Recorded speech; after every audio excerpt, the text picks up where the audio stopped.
Aleluia. Ele é a esperança de Israel e a nossa também. Amém? Irmãos, graças a Deus por mais um partir do pão e com a ajuda do Senhor mesmo, com a direção do próprio Espírito Santo, enquanto o Senhor não voltar, aqui estaremos, como diz a palavra de Deus, é até que Ele venha. Amém? Então a igreja parte o pão todo primeiro dia da semana até que Ele venha. No dia que Ele vier, a gente vai partir o pão lá na glória, lá no reino. Em nome de Jesus. Amém? Eu quero, com a ajuda do Senhor, chamar a Aurélia aqui para a gente poder orar. E eu queria falar, irmãos, só para nossa lembrança. Nós estamos aqui, claro, na presença do Senhor. E nós estamos aqui por causa da presente situação, por causa da pandemia. Nós estamos aqui também observando os protocolos. E estamos sendo observados também, não é assim? Pelas autoridades, pelos que nos rodeiam e por nós mesmos. Então, a gente sempre lembra aos irmãos, e eu estou fazendo isso agora de novo, mantenha, por favor, irmãos, sua máscara, mantenha as cadeiras distanciadas como você encontrou, e, o que mais? O resto você já sabe, já passou o álcool gel ali, já, porque no presente momento é necessário lembrar essas coisas. Se o Senhor nos trouxer uma situação de normalidade, a gente vai deixar de fazer todas essas coisas, amém? Mas no presente momento é necessário sim observar esses protocolos, amém? Vamos orar então, irmãos, e passar aqui a palavra para o nosso irmão. Senhor, nós te louvamos, o Senhor é a esperança de Israel e o Senhor se tornou a nossa esperança também. Muito obrigado, Senhor, por mais um partir do pão, por mais um momento em que contemplamos o Senhor na tua mesa. Damos testemunho do amor do Senhor por nós. E agora, Senhor, humildemente, ainda na tua presença, nós entregamos esse momento aqui da ministração da palavra. Amém. Como o Senhor mesmo disse, se o Senhor não edificar a casa, em vão trabalham os edificadores. Nós estamos sim trabalhando nessa manhã, mas estamos confiando que o Senhor é quem edifica. Por isso pedimos ao Senhor que seja com o vaso que fala e com os vasos que estarão ouvindo. Que pelo teu Santo Espírito o Senhor nos conduza em tudo, nos fale ao coração, nos edifique na tua palavra. E desde já pedimos que o Senhor nos livre de toda a agitação natural da nossa alma e também toda a obra das trevas, todo levante do inimigo para trazer perturbação. O Senhor faça cair por terra em nome de Jesus. O Senhor nos guarde aqui e continue nos conduzindo para a tua glória. Aleluia. Irmãos, os avisos estão comigo. Amém?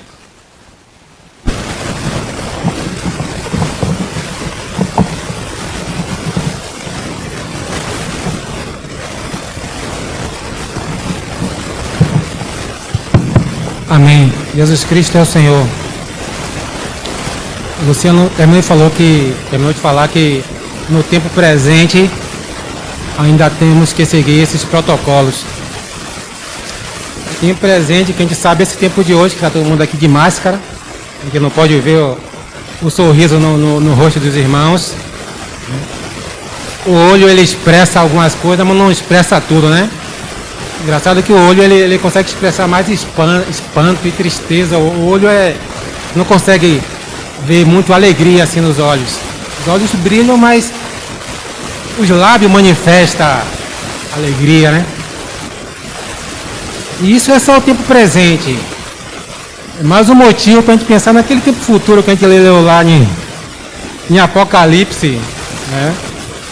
Onde não só essa máscara de pano vai sair do nosso rosto, mas toda máscara que a humanidade carrega, né? Toda máscara que nós como cristãos muitas vezes carregamos vai ser lançada por terra.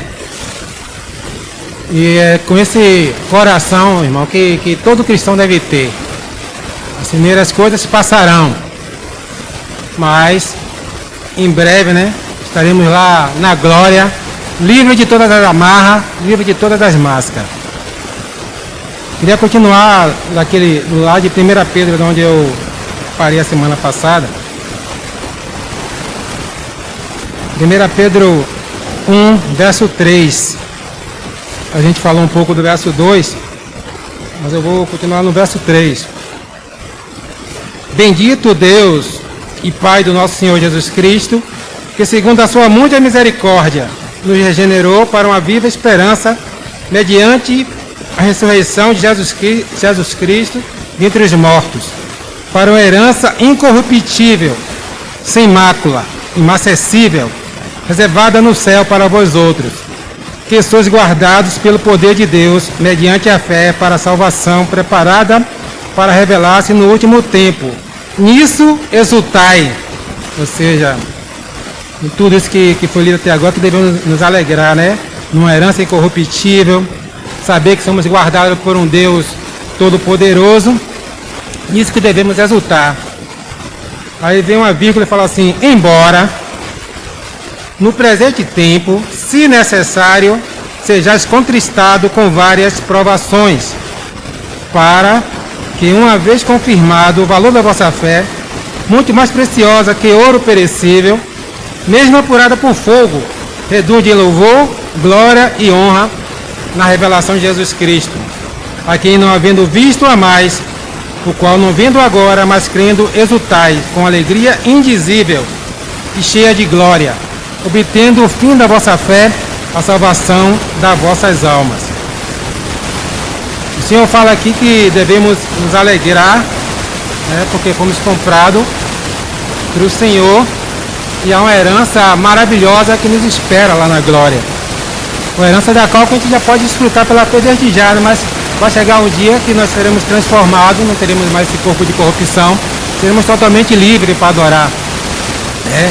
Nem a nossa timidez, nem a nossa fraqueza, nada vai impedir de nós levantarmos os braços lá, todo mundo junto lá, adorando ao Senhor. Não haverá lembranças que nos afetem, né? Pelo contrário, haverá muita alegria. Mas enquanto estamos aqui, ele fala que embora no presente tempo, embora no presente, por breve tempo, se necessário, seremos contristados com várias provações. Vemos que é necessário, né, irmão? Vemos pelo que passamos, alguns irmãos passam, uns menos, uns mais. Então está sendo necessário alguns passar por algumas provações. Umas leves e outras bastante pesadas que a gente não pode nem imaginar. Mas diz também que isso serve para quê? Só para confirmar a nossa fé. Se a gente é crente e as provações vêm sobre a nossa vida, isso só faz o quê? Se nós viemos nos apegar mais no Senhor. Diz que o verdadeiro crente, quanto mais toma porrada na cabeça, é como aquela estaca, ele se firma, né? E aquela pessoa que não quer seguir o Senhor é como uma folha de coentro que é fácil de tirar, né? Qual é mais fácil, você arrancar um coentro, uma cenoura, ou arrancar um coqueiro? Tente alguém puxar um coqueiro, não sai. Então devemos ser como aquela árvore, né? Frondosa ali, plantada, junto à corrente das águas, que vem um vento, o vento balança para lá e para cá, mas ó, permanece firme. E outra coisa, nós como cristãos neste mundo, o cristão, graças a Deus, ele é maravilhoso. A palavra foi pregada a nós, alguém veio e pregou a nós, mas nós não vimos. A Bíblia fala assim, versículo 8, a quem não havendo visto a mais, ao qual não vendo agora, mas crendo, exultai com alegria indizível e cheia de glória. Um dia, graças a Deus, alguém veio pregar o Evangelho para cada um de nós, né? Disse que Jesus morreu por nós e a gente acreditou. A gente não viu Jesus. Ninguém aqui, eu acho, né? Porque assim como Paulo conseguiu ver em uma visão o Senhor, pode ser que algum irmão aqui tenha visto, mas geralmente a gente crê por fé. A gente não vê, mas crê. Bem-aventurado aqueles que não viram, mas creram. E diz que essa fé em nós causa uma alegria indizível. Não dá para dizer a alegria no coração que os irmãos sentem, que eu sinto por ter Jesus. É algo interior. Muitas pessoas, eu já vi no passado, não sei para que você é crente, que depois você vai perder a sua alegria. Porque na visão do povo é que a gente vai perder a alegria porque a gente não vai mais para a festa, não vai mais para a balada. A visão do povo é assim que ele vai ver uma vida religiosa. É casa, igreja, como na linguagem do povo. Mas ele não sabe o que é aqui no interior de cada crente, né? A alegria indizível. E se a gente for falar o testemunho de cada irmão vai ser: meu irmão, o Senhor me salvou de alguma coisa. Uns é tirado das drogas, outros é tirado da prostituição, outro é tirado do próprio intelecto, da própria religiosidade. Cada um é tirado de alguma coisa. E quando aquele ídolo que era aquilo que te prendia, você é liberto daquele ídolo, aí você vê que de fato é uma alegria indivisível. Oh meu Deus, você vai pensar: poxa, eu pensava que minha alegria estava ali nas drogas. Aí você prova de Jesus e vê que não era sua alegria. Você era aquele homem adúltero, mulherengo, achava que a sua fama de mulherengo, né, exaltava você. Aí você conhece Jesus transforma a sua vida e você faz sentir vergonha do seu passado. E assim a gente podia citar vários pecados que quando vem Jesus ilumina nossas vidas, né? Então aqui não vem, o versículo 8, aqui não havendo visto, a mais, não vendo agora, e crendo exultar com alegria indivisível e cheia de glória. Irmãos, a gente está falando sobre sofrimento, e infelizmente o sofrimento vem dia a dia nas nossas vidas, para uns mais e para uns menos. E a gente tem que ter ideia, como a gente falou semana passada, tem que ter discernimento de onde vem esse sofrimento, né? Às vezes o sofrimento é causado pelas nossas próprias... de que se queixa, pois, o homem vivente, né? Queixa cada qual o seu próprio pecado. Mas algumas vezes, se necessário, o Senhor Ele mesmo vai colocar você na situação. E se é o Senhor, Ele vai te dar amparo. Se é o Senhor, Ele vai te dar amparo. Ainda que seja tudo negro, você não está enxergando nada, mas se você é um crente, você vai confiar no Senhor. Se você não está firmado, você vai sair pela esquerda, né? Vai dizer: olha, meu Deus, vou para o mundão que é melhor. Como muitas pessoas falam, né? Na hora que está tudo bem, está tudo bem. Quando a coisa começa a apertar, e aí cada um vai para o seu lado. Meu casamento está uma maravilha, mas começa a apertar, a primeira opção é divorciar. Não é isso que a gente vê nas manchetes? Fulano casou de novo, né? No casamento. Na família, se os pais começam a chegar junto, o filho se rebela, é rebelde. E em situações a gente poderia colocar, porque na hora que está tudo muito bom, é muito bom. Mas na hora que está tudo muito ruim, aí Deus deixou de existir. Na hora que está tudo, o bicho começou a pegar, Deus deixou de existir. Não é isso que a gente pensa? Algumas pessoas pensam, mas Deus nunca deixou de existir. Deus pode deixar de existir no coração de alguns homens, mas não no coração do crente. Mesmo em meio às trevas, há uma luz que nos ilumina. Eu queria ler com os irmãos Salmo 23.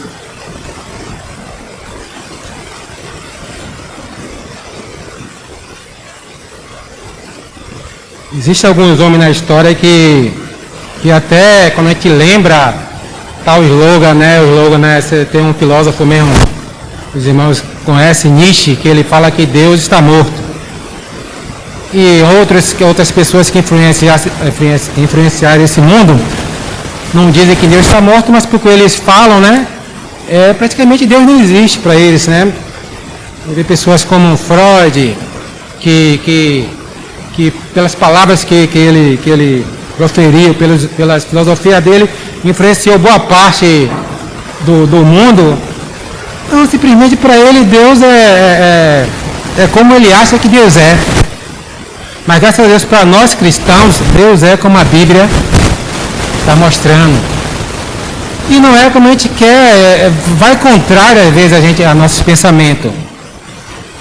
Às vezes você se converte achando que Deus vai te dar um carro, vai te dar uma casa.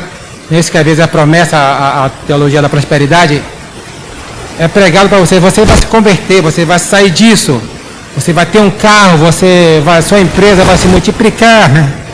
E não é isso que a gente vê às vezes nas propagandas evangélicas. Mas às vezes o Deus quer fazer o contrário na nossa vida. você é abastado, você é rico, como lá a gente vê lá em Jó. A gente sabe que o problema de Jó é um problema muito mais íntimo, como os irmãos explicam, né? Que não dá para discernir porque Jó foi tratado daquela maneira. Então, muitas vezes Deus, ao invés de acrescentar na sua vida, Ele vai tirar. Porque Deus não está preocupado com riqueza. Deus não está preocupado com muitas coisas, inclusive com essa paz que o mundo dá. Jesus falou assim, a paz que eu vos dou, não vou lá dou como o mundo dá. Então, ter paz não é ter um carro do ano, não é ter feliz, não é ter uma piscina lá para você de manhã dar abraçadas. A paz é interior, irmão. A paz que Jesus que dá é interior. Ele também pode te acrescentar muitas coisas. Mas se Ele quiser, Ele não vai acrescentar. E que Ele quiser fazer uma obra na nossa vida, Ele vai tirar, porque Ele quer fazer uma obra na nossa vida, e não nos seus bens. Salmo 23. O Senhor é o meu pastor, e nada me faltará. Ele me faz repousar em pasto verdejante, leva-me para junto das águas de descanso, refrigera-me a alma. Guia-me pelas veredas da justiça por amor do teu nome. Ainda que eu ande pelo vale da sombra da morte, não temerei mal nenhum, porque tu estás comigo. O teu bordão e o teu cajado me consolam. Preparaste uma mesa na presença do meu adversário, ungiste minha cabeça com óleo, e o meu coração transborda. Bondade e misericórdia certamente me seguirão todos os dias da minha vida, e habitarei na casa do Senhor para sempre. Esse salmo talvez seja o salmo mais conhecido da Bíblia. É um salmo que não só a gente cristão usa de uma forma autêntica, como o mundo também já gosta desse salmo, né? É comum a gente ir em casa das pessoas, está lá o quadro do Salmo 23, e a gente pegar o táxi, e a Bíblia está aberta no Salmo 23. Está lá todo, chega, está queimado do sol que bate ali no para-brisa, né? Ou o Salmo 91, mas vamos falar do Salmo 23. São os dois salmos que servem de amuleto para as pessoas. E esse salmo aqui conta a história do quê? De um pastor e suas ovelhas. E o salmo é como se a ovelha estivesse declamando aquilo, né? O Senhor é meu pastor e nada me faltará. Ela vai contando. E no versículo ela fala assim, ainda que eu ande no vale da sombra da morte, não temerei mal algum, porque tu estás comigo, o teu bordão e o teu cajado me consolam. Ela está falando aqui que ela confia todo nesse Senhor, o Senhor é o pastor dela.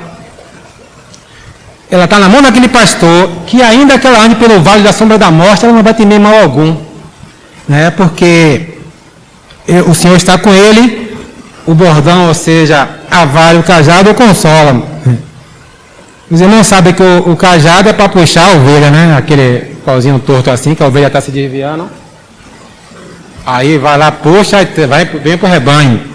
Mas a vara é para disciplinar a ovelha. Porque tem aquela ovelha que é teimosa, que você vai lá com a vez, puxa, a ovelha, de novo. O pastor com a varinha, ó, pá.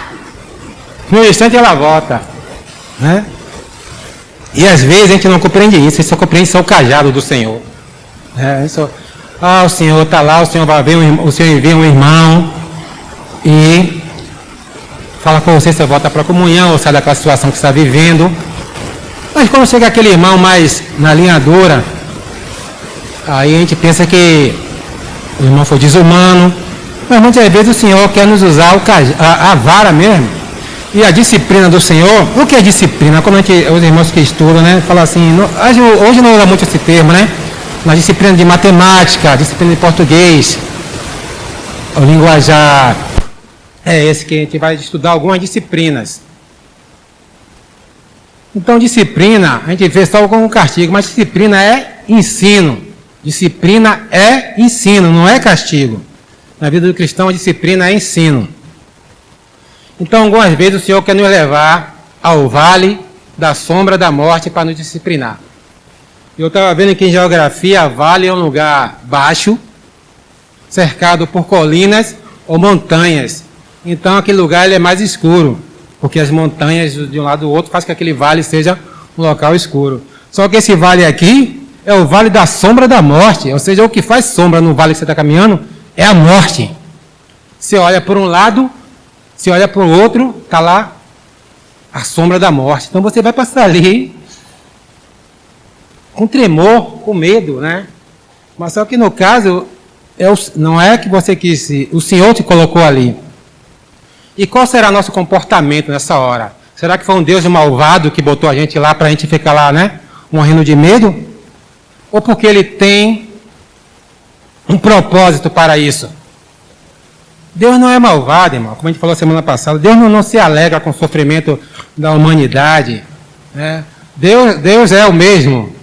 Deus não era como zangado no passado e amor agora. Não. Deus é o mesmo. Ele continua amando e é necessário disciplinar a humanidade naquela época, no Antigo Testamento e hoje também. E eu quero falar aqui de um Salmo 88, de uma pessoa que é colocada no Vale da Sombra da Morte. Eu não sei muito sobre essa pessoa, mas eu vou ler o Salmo, de acordo com o Salmo que o Salmo está falando aqui. Eu estava só ouvindo alguns irmãos compartilhar sobre esse Salmo, e os irmãos falam que esse Salmo talvez seja o Salmo mais triste da Bíblia. Porque geralmente os salmos são assim, ele começa com um alerta, com a coisa mais pesada, e depois ele termina com refrigério. E esse salmo aqui, ele não segue essa linha. Vamos ler. Ó Senhor, Deus da minha salvação, dia e noite clamo a Ti. Chega a Tua presença a minha oração. Inclina os ouvidos ao meu clamor, pois a minha alma está farta de males, e a minha vida já está à beira da morte. Sou contado com os que baixam a cova. Sou como um homem sem força, atirado entre os mortos, como ferido de morte, que jaz a sepultura, dos quais já não te lembras. São desamparados as tuas mãos. Puseste-me na mais profunda cova, nos lugares tenebrosos, nos abismos. Sobre mim pesa a ira, tu me abates com todas as tuas ondas. Apartaste de mim os meus conhecidos e fizeste-me objeto de abominação para com eles. Estou preso e não vejo como sair. Os meus olhos desfalecem de aflição. Dia por dia venho clamando a Ti, Senhor. E levanto a Ti as minhas mãos. Mostrará Tu prodígio aos mortos? Ou finados te levantarão para louvar? Será referida a Tua bondade na sepultura? A Tua fidelidade nos abismos? Acaso nas trevas manifestam as Tuas maravilhas? E a Tua justiça na terra do esquecimento? Mas eu, Senhor, clamo a Ti por socorro. Antemanhã já se antecipa diante de Ti a minha oração.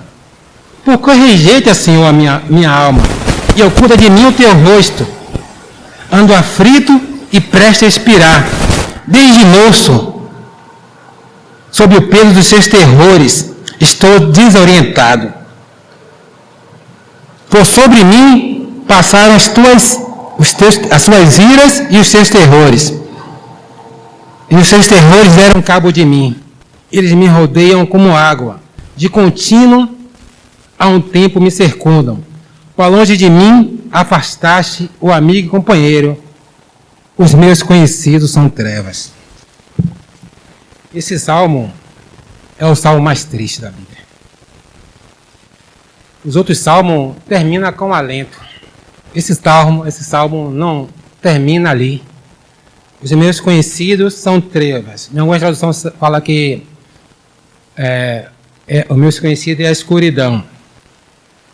Eu não sei, esse salmo diz que é o salmo de Emã, o Ezraíta.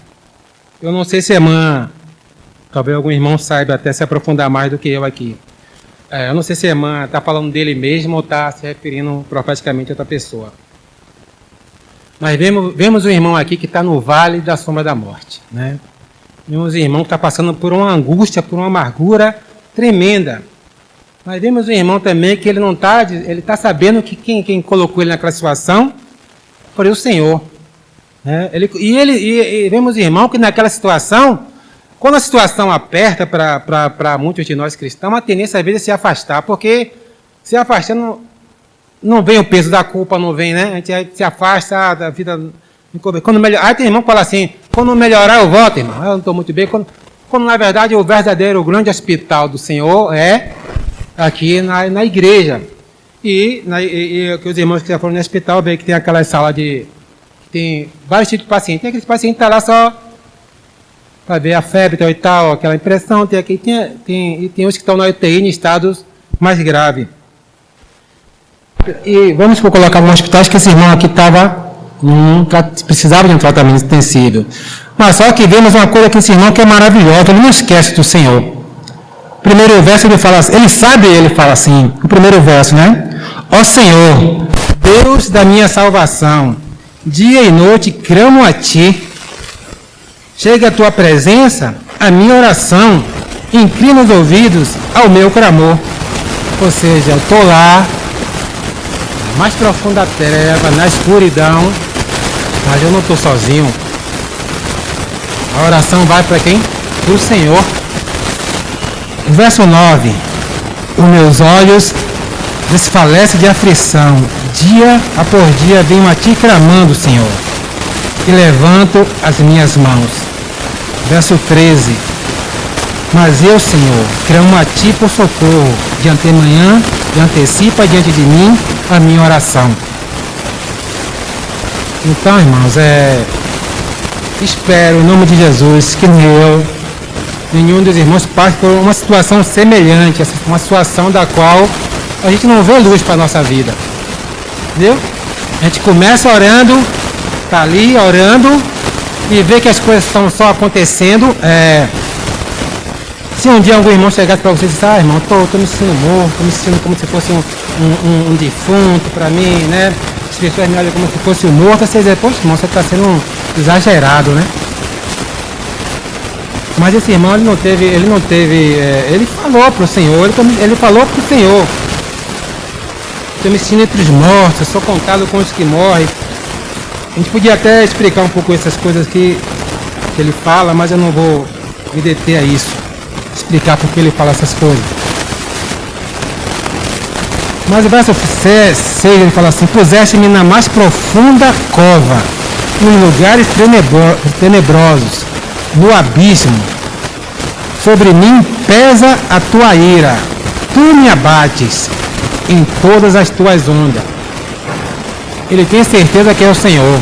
Ele fala assim, sobre mim pesa a tua ira, tu me abates sobre todas as tuas ondas.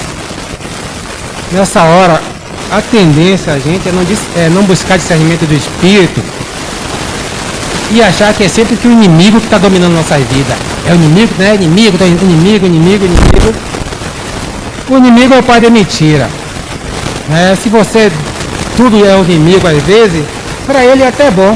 Ele gosta de dizer que ele faz as coisas. Mas precisamos buscar discernimento de Espírito para saber quando é a mão do Senhor e quando não é. Que no caso aqui, pelo que o irmão fala, é a mão do Senhor. E aqui eu só queria só explicar, assim, quando ele fala assim, tu me abates com todas as tuas ondas, pare, ou quer abater sobre todas as tuas ondas, quando entrar principalmente para quem não sabe nadar, né, que está na beira da praia, vem uma onda, dá aquele caldo, a gente, né, sobe, dá aquele caldo, e várias ondas sobre nós, né, e a gente vê isso mesmo lá em Jó, né, aquela questão de Jó, quando Jó teve aquele crescimento, e veio um da notícia que o filho de Jó morreu. Daqui a pouco vem outro que vem uma série de má notícias sobre Jó. Então isso são ondas que muitas vezes vêm sobre nós.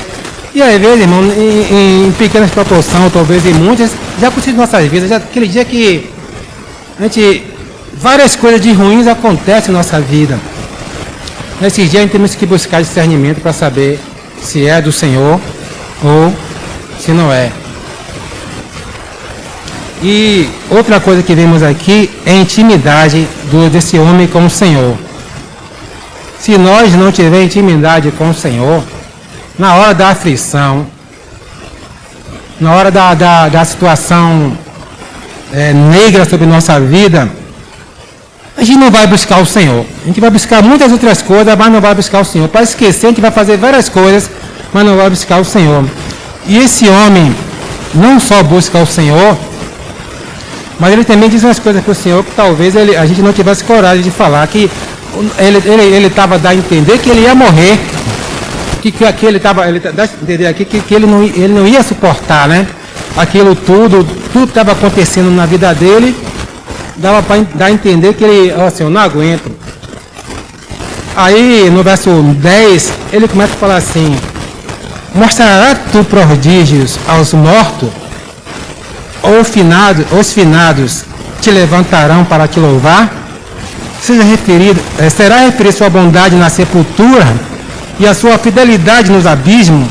Acaso nas trevas se manifestam as tuas maravilhas e a tua justiça na terra do esquecimento? Os irmãos que sabem que a terra do esquecimento é a morte. A terra do esquecimento, como alguns dizem, é o cemitério, né? Que a gente vai lá, que enterra uma pessoa, vai para um sepultamento, aí demora um dia, as pessoas, principalmente as pessoas que não são cristãs, mas alguns cristãos costumam fazer isso também, né? Nos primeiros dias a gente vai lá, leva flores para a sepultura, passa um ano, a gente vai lá, mas chega um tempo que a gente fala, esquecem. É a terra do esquecimento, né? Normalmente acontece isso, né? A terra do esquecimento, né? Ele fala isso, né? Então ele fala para o Senhor, eu comecei a falar, se eu morrer, eu não vou te louvar, Senhor. Se eu morrer, eu não vou te louvar. Ele está falando para o Senhor, ele está clamando, Senhor, me preserve vivo. Sabe por quê? Ele fala no versículo dele, mas eu, Senhor, clamo a ti por socorro, diante de manhã se antecipa diante de ti a minha oração. Porque me rejeita a minha alma e oculta de mim o teu rosto. Aquele irmão ali, o que eu acho mais interessante nesse salmo aqui, é porque é isso, um irmão que está passando por uma aflição tremenda, uma luta tremenda, que não vê solução para a sua vida, mas ele vê quem é que está pesando as mãos sobre ele. O irmão, que ele fala que dele foi retirado os seus amigos, as pessoas olhavam ele como o próprio, mas ele confiava no Senhor a esse ponto de argumentar com o Senhor. Me mantenha vivo, Senhor, porque eu posso te louvar. Me mantenha vivo porque eu acordo de manhã cedo para orar, para clamar por ti. Então, irmão que tinha relacionamento com o Senhor. Irmão, se eu e você não tiver relacionamento com o Senhor, no momento da aflição, a gente só vai querer fugir do Senhor. A gente vai querer ir para longe. Mas quando a gente conhece esse Senhor, no momento da aflição, que a gente faz, a gente se achega mais a Ele. Não é isso? Quando a gente está as crianças de hoje em dia mudou muito. Mas antigamente, na época da vara da disciplina, quando uma mãe pegava um filho, geralmente a mãe faz o papel mais da disciplina. Que o pai nem gosta de muito, porque o pai às vezes pega mais pesado. Quando a mãe pegava uma criancinha para bater, a criança às vezes não fazia. Sabe o que a mãe fazia? A criança, em vez de fugir, ela se agarrava na perna da mãe. Não sei se não me bata não, mãe, né? Mas ela se agarrava porque a disciplina estava vindo, mas a segurança também estava ali. E aí depois daquela criança, normalmente, não cometia mais aquele ato daquela maneira. A não ser quando era uma criança levada aí de novo, né? Mas quando uma criança era bem, né? Então esse irmão tinha esse coração. Ele não se afastou do Senhor. A disciplina estava pesada. Mas o que foi que ele fez? Ele se agarrou do Senhor e, Senhor, se continuar assim, eu vou morrer. Os mortos não te louvam, Senhor. Eu quero, né? Estar vivo, eu quero estar aqui para louvar ao Senhor. Resumindo, no Vale da Sombra da Morte, a gente tem que saber quem é o pastor. Se a gente não souber quem é o pastor, se a gente não tiver intimidade com esse pastor, se a gente não ver que a vara é para nos ensinar, nos trazer de novo para o rebanho, a gente vai se rebelar. E, concluindo o final desse salmo, talvez sejam as coisas assim que inexplicáveis. Porque a tendência de cada um de nós, quando passa por uma dificuldade, é sair dela. É ter uma luz no fim do túnel, né? Para sair. Mas o final desse salmo, vou ler do versículo 15 em diante, fala assim: ando aflito e preste a expirar, desde moço, sob o peso dos seus terrores. Aí ele fala aqui: estou desorientado. Já pensou, irmão? A situação não dá. Eu não sei essa situação, mas o irmão fala algo tremendo aqui. Você sabe que é uma pessoa desorientada? Não saber, uma pessoa desorientada, né? Eu me lembro que, um exemplo, minha mãe, ela faleceu com 80 anos de câncer. Uma vez, bem antes disso, minha mãe, ela veio para casa, e eu morava ali no Vale das Pedrinhas. Ela veio de vir para casa, ela passou direto. Aí, quando ela estava aqui perto do areal, alguém conhecido falou: Ana Augusta, está fazendo o que aqui? Aí ela despertou. De alguma forma, ela se desorientou. Depois, graças a Deus, nunca mais teve esse processo, né, Mas uma pessoa desorientada é assim. Às vezes, né, e você vê hoje, infelizmente, né, com o Alzheimer. Mas não precisa ser uma pessoa com Alzheimer para ficar desorientada. Basta vir um problema muito grande em sua cabeça. Basta vir a situação de você estar ali martelando, que você, meu Deus, não sei nem o que estou fazendo, né? Está lá no fogo e está lá fazendo uma coisa, daqui a pouco já, o fogo, a panela queimou daquela mulher que é uma excelente cozinheira. Nunca aconteceu isso, mas o problema foi tanto que você desorientou, meu Deus, aí, meu pai. E outras coisas, você está dirigindo, irmãos que dirigem, daqui a pouco eu não penso que não, você deu a buzina, barbeiro, uma coisa assim, né? Porque às vezes você eu estou desorientado. Às vezes se conta nesse estado aqui, a palavra pegou. Aí fala, né? Versículo 16. Por sobre mim passaram as tuas iras, e os terrores deram cabo de mim. Eles me rodeiam como água, e de contínuo há um tempo me circundam. Para longe de mim afastaste, amigo e companheiro. Os meus conhecidos são trevas. Ensine que algum irmão puder explicar isso aqui. Por que o Senhor não deu alento? Claro que nós cremos que o Senhor é maravilhoso, ele não falou que ele foi econômico, né?